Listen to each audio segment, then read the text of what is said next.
आज का दिन जो है सो उसे शैलपुत्री माने जब उन्होंने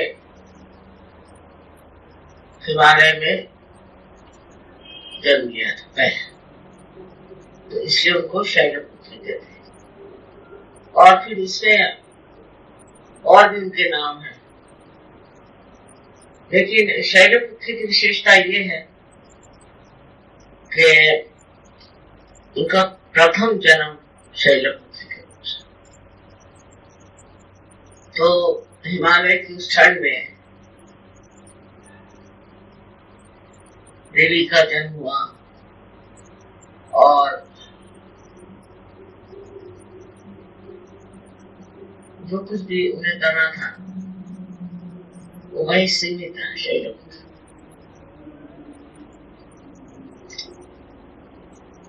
लेकिन आगे की तो स्टोरी आपको मालूम ही है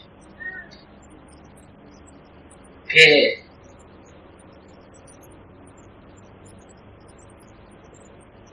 दक्ष ने जो हवन बनाया था उसमें उन्होंने शिव जी को आमंत्रण नहीं दिया, ये शिव जी की पत्नी। तो फिर देवी ने उनको सती कहते, तब सती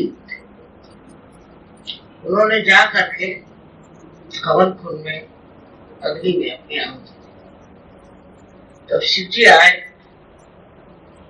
और उनके शरीर को उठा के और निकले, तो वो अनेक जगह उनके शरीर के टुकड़े दिए।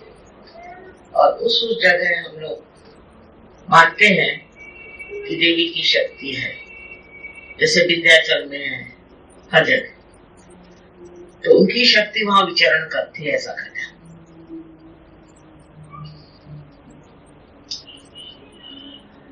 और वो जो शक्ति थी वो किसी भी चीज को पवित्र कर देती थी, इतनी संहारक शक्ति जो थी। ये जो 7 शक्तियां हैं इसमें संहारक शक्ति, उसके बाद संहारक शक्ति जो है वो राइट साइड, और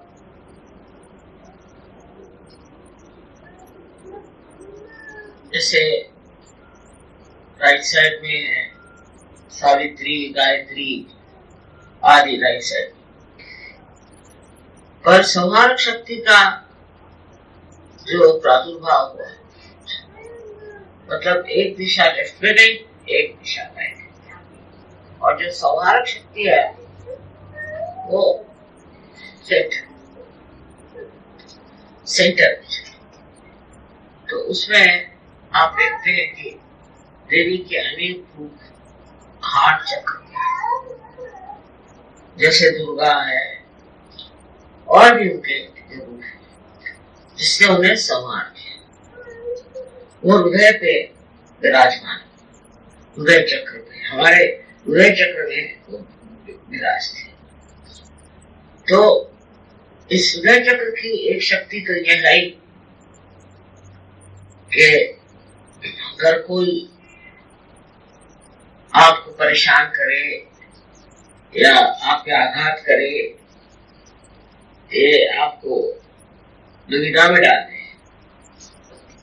तो वो जो शक्ति है हृदय में, वो आपका प्रोटेक्शन करेगी और जो आपको सताएगा उसका संहार करेगा। तो वहां पर सबसे जो शक्ति का क्या करना चाहिए, प्रादुर्भाव है या सबसे ज्यादा इफेक्टिवनेस है उसकी, इसका असर है, वो है कुंडलिनी का बहाना। जब कुंडलिनी हृदय चक्र पे आती है, क्योंकि कुंडलिनी जगदम्बा उसका अम्बा, तो जब वो आती है तब उसकी शक्ति और बढ़ जाती है। तो जब मनुष्य सहयोग को प्राप्त होता है और कुंडलिनी के जागरण से उसके हृदय में स्थित होती है शक्ति, तो वो पूरी तरह से आपको संभालती है, आपका रक्षण करती है पूरी तरह। आपका बाल भी नहीं बात सकता, पर उसको हृदय में रखना चाहिए, माँ को हृदय में रखना चाहिए। ये माँ की शक्ति है, मातृत्व की शक्ति। और मातृत्व शक्ति ऐसी है कि वो अपने बच्चों को हमेशा संरक्षित करते, हमेशा संरक्षित। इसीलिए कि जब कभी हम लोग परेशान होते हैं तो मेडिकल टर्मिनोलॉजी में ऐसा कहे कि यहाँ जो हड्डी है वो हिलने लग जाती है, और उससे जो चारों तरफ फैले हुए हमारे एंटीबॉडीज हैं, जिनको हमारी भाषा में तो हम गढ़ हैं, उन गढ़ों को खबर आ जाती है और वो फौरन तैयार हो जाते हैं। तो गढ़ों की भी वो महाराज नहीं है, उनके भी आधार पर, उन्हीं के आज्ञा पर वो चलते हैं। और इन लोगों में जैसे गणेश और देवी, इनमें कोई कभी भी झगड़ा होने का सवाल ही नहीं आता, वैमनस्य होने का सवाल ही नहीं आता। वो दोनों ही शक्तिमान जैसे एक आकार है। तो गणेश उनके बेटे हैं और वो उनकी माँ। तो जो लोग गणेश जी को मानते हैं और जिन्होंने प्राप्त किया है गणेश को, सहज में विशेषकर, उनको वो बिल्कुल अपने बच्चे जैसे संभालते हैं, पग पग पर हर जगह वो देखती है, क्योंकि वो माँ है। और आप गणेश, और आपके गणेश निर्मल होने चाहिए। अगर गणेश में गड़बड़ है तो फिर उसको करेक्ट करते हैं। इस प्रकार नाना विध उनकी क्रियाएं हैं। और आज की विशेषता ये है, कहते हैं कि सर्वप्रथम उन्होंने शैलपुत्री के नाम से जन्म लिया, और ये बात सत्ययुग की होगी। लेकिन उससे पहले जब आदिशक्ति संसार में आई तो एक गाय के रूप में उन्होंने जन्म, और एक मतलब इसको हम लोग कहते हैं कि वो एरिया या परम चैतन्य की जो बस्ती है उसमें उन्होंने अवतरण किया, और वहां एक गाय बनके रही। और खास बात यह है कि वहां गोकुल पहले बना और वहां ये गाय है। हर एक चीज पहले बनी और उसका प्रतिबिंब है, रिफ्लेक्शन हमारे अंदर है। जैसे सदाशिव है तो उनसे शिव बनना है, सबके ऐसे रिफ्लेक्शंस आए।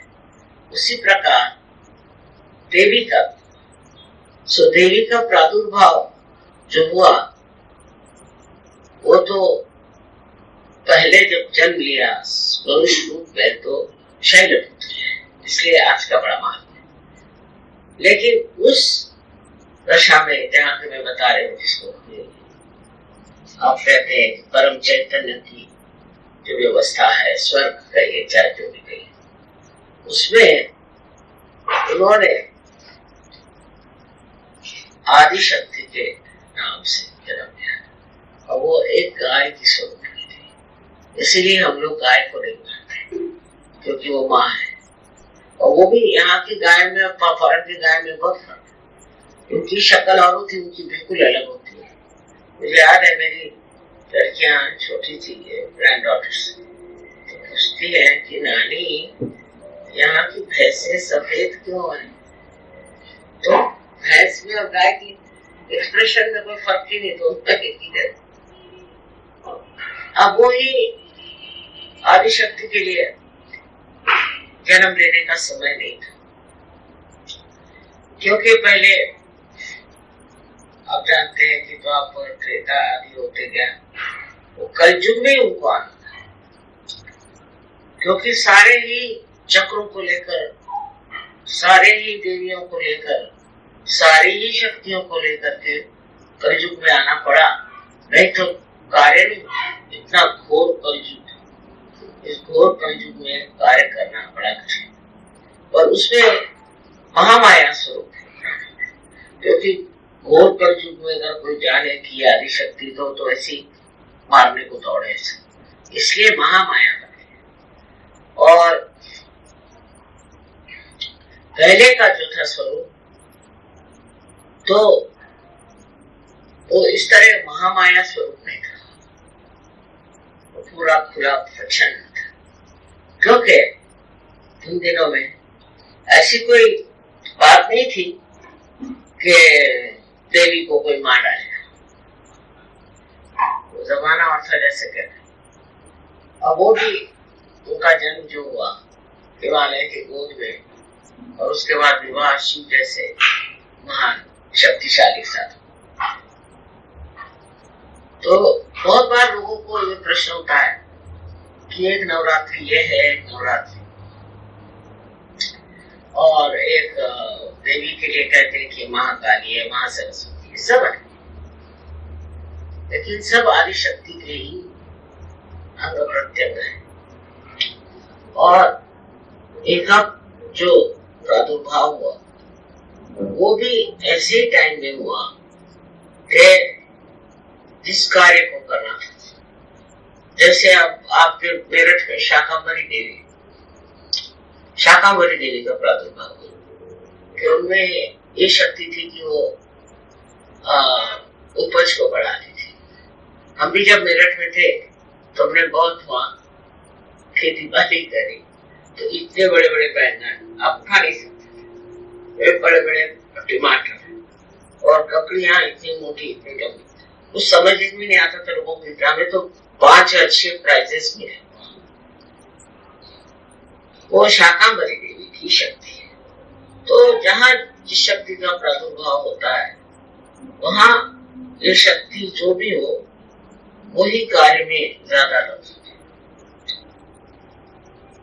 अब लोग चामुंडा कहेंगे, कभी कुछ कहेंगे, तो उसमें सबको कंफ्यूजन होता है, लेकिन शक्ति के अनेक स्वरूप हैं, और जिस चीज की जरूरत जब होती है उसको इस्तेमाल करती है। तो ऐसे कोई नहीं है कि दुर्गा है तो फिर ये चामुंडा कौन है, ऐसी बात नहीं है, ये सब है और इनका होना जरूरी है, क्योंकि अलग अलग देवता है इस प्रकार कार्य करते हैं।